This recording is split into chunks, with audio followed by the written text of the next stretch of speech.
taking this First Friday concept that I've experienced in other areas and come into a community and just completely steamroll and roll out something that doesn't really fit what people are wanting to go see and wanting to go do. And I can't do this by myself. I can't. I need help. I do need other people to be able to help with this. And so that is why I decided just to have a little planning meeting and kind of mull over a couple things that I've got tossing around up here in my head that everyone can help make a little sense out of. But also just, a lot of you guys, you've been here your whole life. You guys, you've been in the artistic and creative community here in Lahaina for a very, very long time. So these are opinions. These are things that I want. I've only been here for 3 years. But we need to hear your ideas. Yes, I know. So I have all of these things. Okay, so here's what I have planned, and then obviously I am willing to take any and all feedback. So First Fridays, it's in the name, it's the first Friday of every month. It's pretty self-explanatory. Rain or shine, it's a go. Most of the places, what I've seen them doing is they have split hours. So like during the winter time, they do it from 6 to 8. And then during their summer schedule, they do it 6 to 9. So it really just depends upon, we just set our parameters for the dates, and I'm open to kind of figuring out what you guys think would be best as well of sectioning those off. But otherwise, it's an art walk. So I want to put the parameters, the boundaries. It needs to be, the goal is for people to come downtown. They can park anywhere downtown, and then within a certain square radius, they can just walk around and just be immersed in artistic culture. Local businesses can stay open later than their normal hours that evening. Some of these local businesses, they'll be hosting art vendors, and it gets foot traffic into their door, into their businesses. And most of the businesses I've talked to that those aren't their normal business hours, they're 100% on board staying open one evening a month for this event. Absolutely. And so we have the courthouse right here. So I was picturing one block. So basically up here to 4th. So I guess we have the center, we have up these streets, and then take one block out from the square each way. So it would go to the highway, to San Juan, correct? To 4th, to Raton.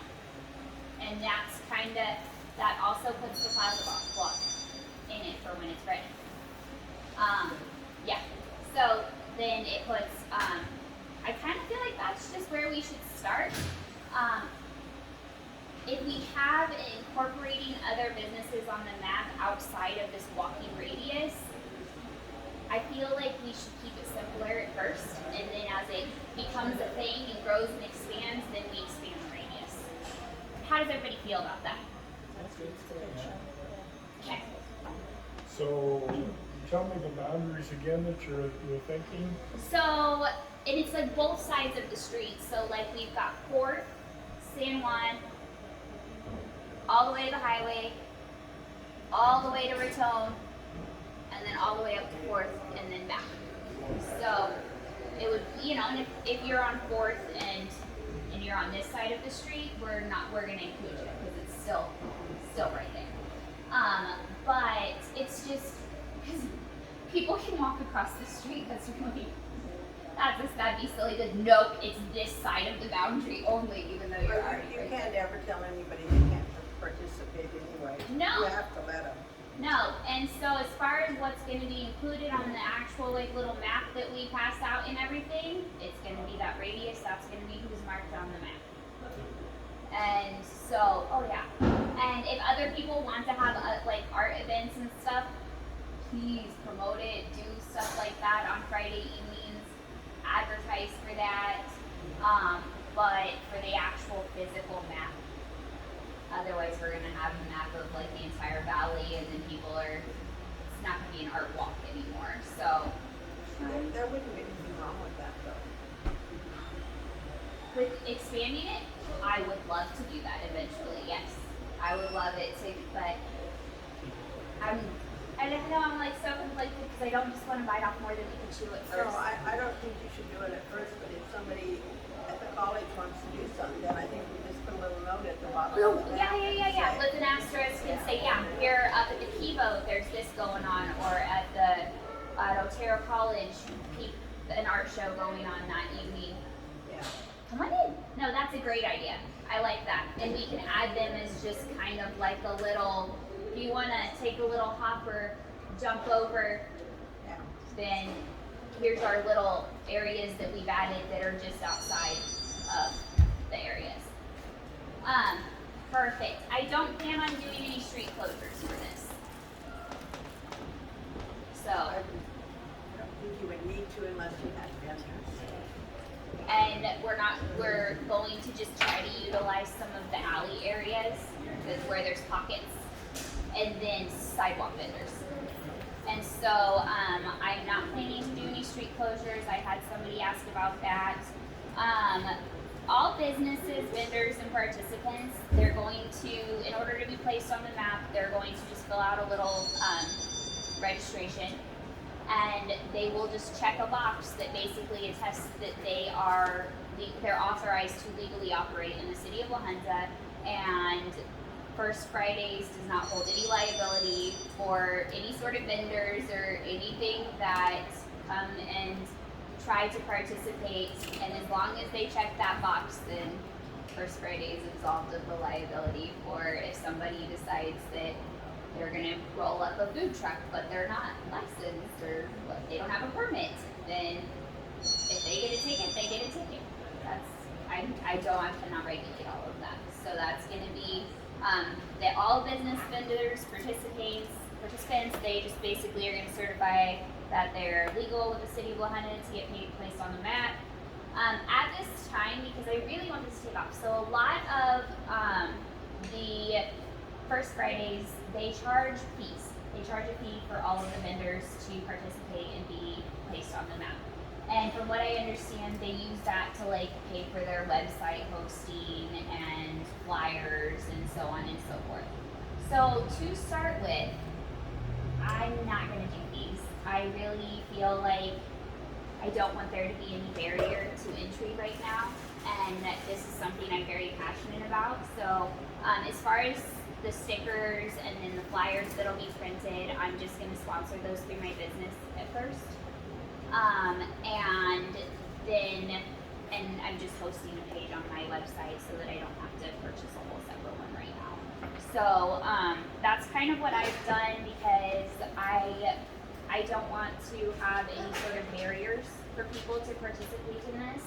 And so we're just going to eliminate a financial barrier.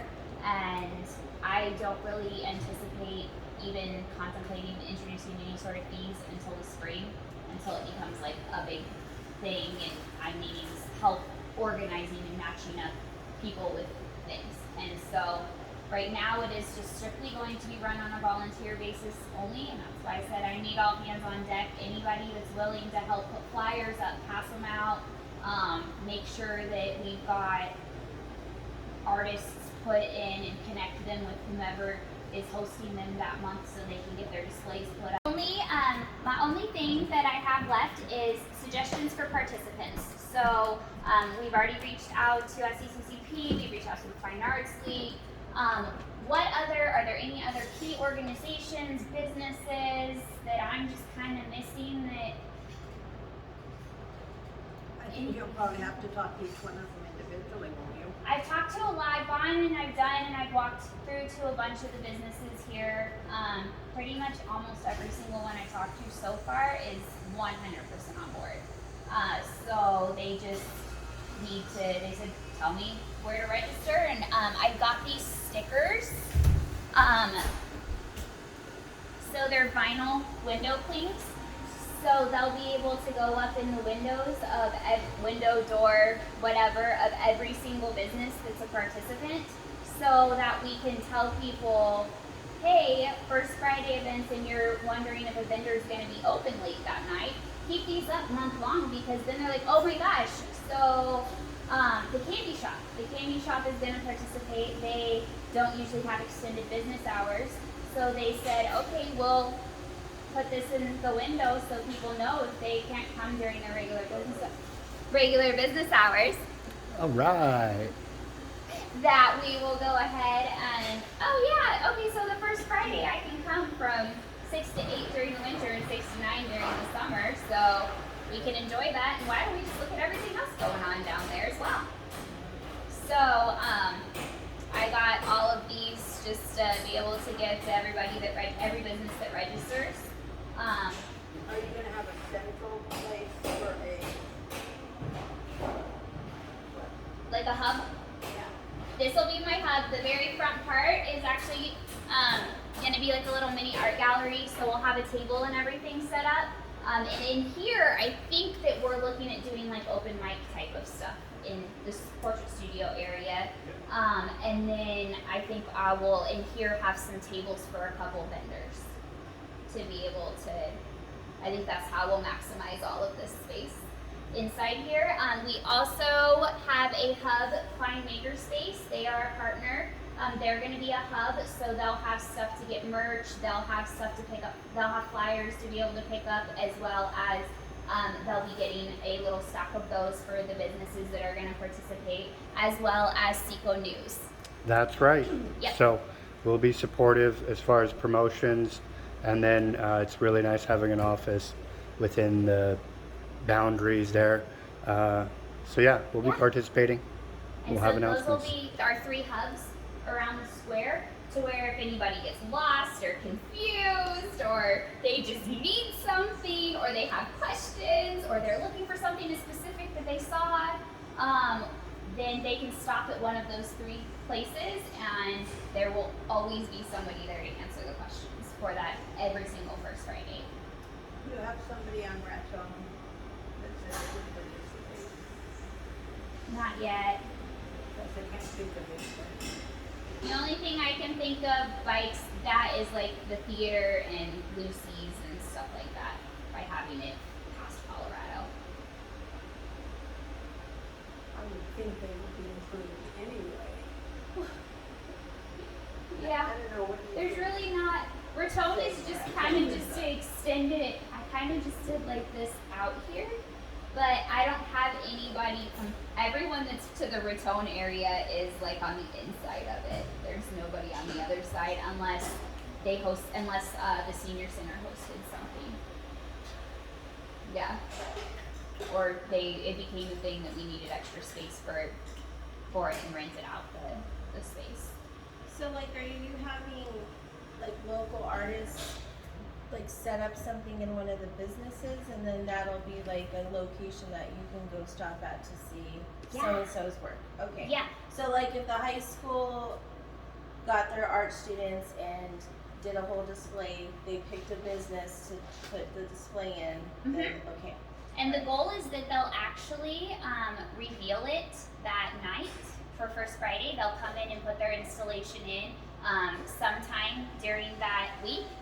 But then we want the businesses to be able to host them and have them like hung up and stuff for the whole month. And so it's really going to be a cool thing for a lot of the local businesses, because they'll be able to have art displays.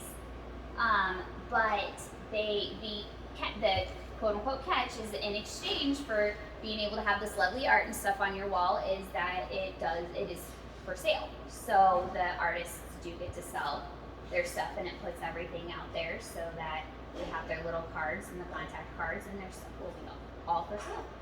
So, but the plan is that those setting up their displays, they'll set them up either the day of or day or 2 before that week for a First Friday, and then what they'll go ahead and do is they will reveal, the big reveal will be for the art walk, but then it'll stay up until basically it's taken down for the next one that's featured the next month.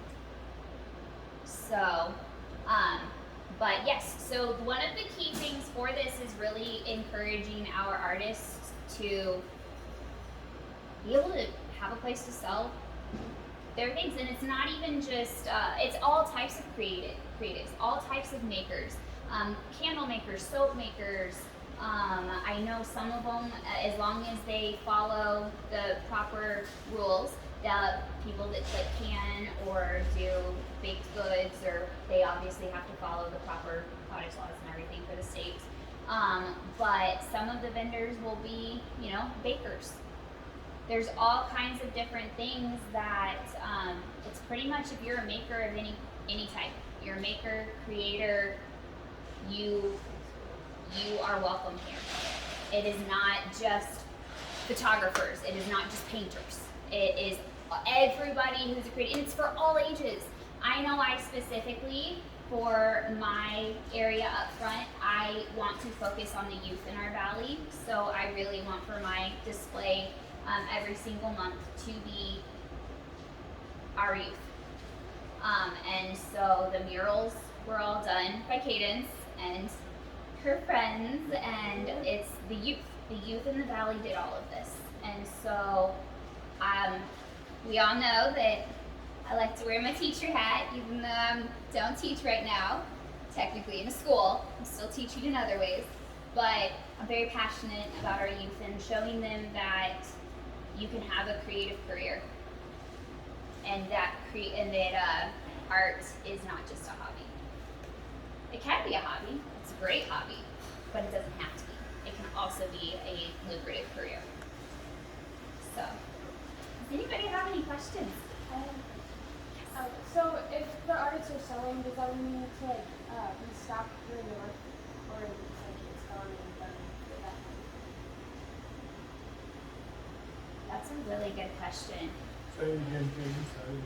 So like if an artist, like if I set up my stuff, do I have to restock during the month before the next presentation comes? I think it really just depends upon what you want to do. I don't think that should be. Pretty much it would probably depend on what you want to do and if you sell anything throughout the Yeah. month. So if someone, for example, like a bunch of people see your stuff in one of the businesses and they buy like 5 bears, so that's like, but you had 10, well, yeah, it definitely makes sense to go ahead and restock that. So it probably just depends, honestly. I think your mileage will vary on that one. So like Because- going sometimes and be like, oh look, there's some stuff in this. Yeah, and what we will be doing is we will be connecting the businesses with the artists that they're hosting with contact information ahead of time as well. So it's not going to be a, oh, by the way, go set up your display today. Here you go. You're going here. We will do that in advance, and we always, You're going to be in charge of that. yes. Is that a good thing or a bad thing? Somebody has to do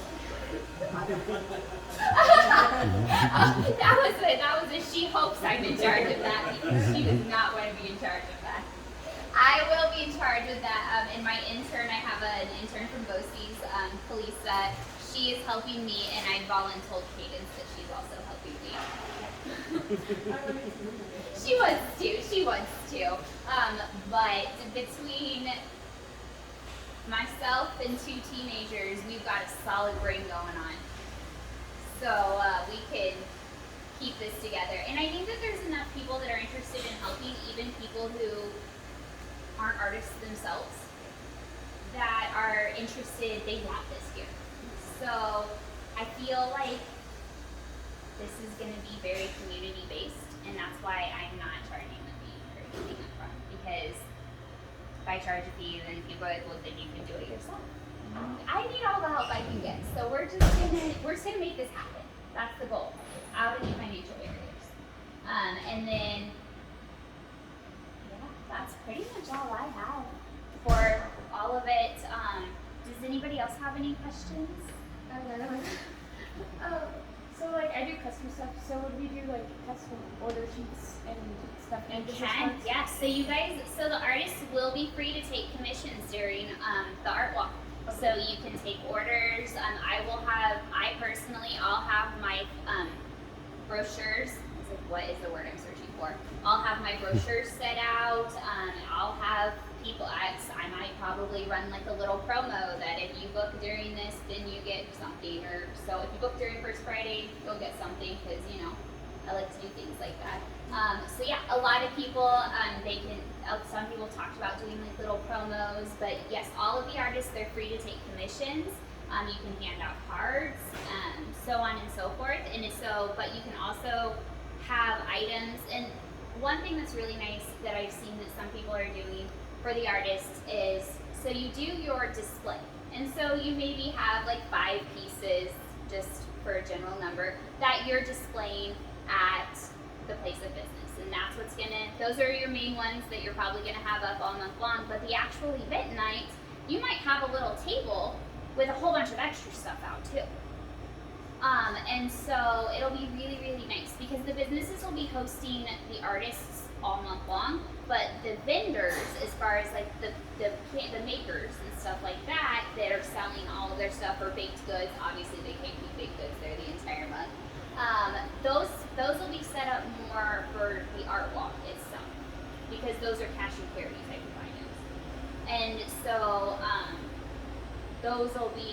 they'll have more stuff. And so if some of the artists want to bring out some of their additional pieces that they have, or like I said, or like you said, take some commissions, have your order forms ready, perfect. You can totally do all of that. So you could even have out just some of your samples, because I know the memory bears are, that's actually, you're gonna make me sad, that's my grandpa's shirt.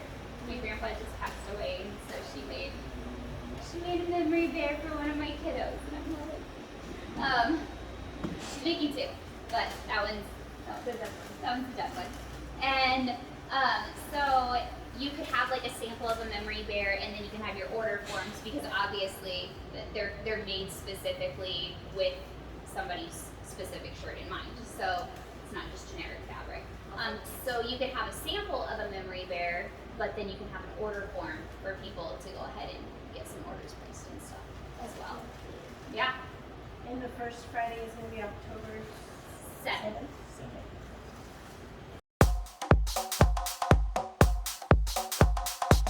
7th.